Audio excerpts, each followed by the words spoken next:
દિલ્હી આતંકી હુમલાની ઘટના બાદ ગીર સોમનાથમાં સતર્કતા વધારી દેવામાં આવી છે। નવા બંદરની મદીના મસ્જિદમાંથી મળ્યા 3 શંકાસ્પદ કાશ્મીરી। મસ્જિદના સંચાલક વિરુદ્ધ પણ ગુનો દાખલ કરવામાં આવ્યો છે। તો દિલ્હીમાં બ્લાસ્ટની ઘટના બાદ જે અલગ અલગ વિસ્તાર છે ત્યાં સતર્કતા વધારી દેવામાં આવી છે।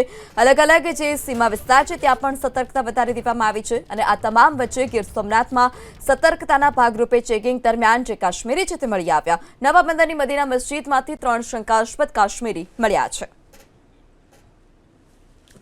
જિલ્લાની જનતાને એક ખાસ નમ્ર અપીલ કરવા માંગુ છું કે આપણી આસપાસ કોઈ પણ શંકાસ્પદ વ્યક્તિ, શંકાસ્પદ વાહન જણાઈ આવે તો તાત્કાલિક પોલીસને જાણ કરવા માટે વિનંતી છે।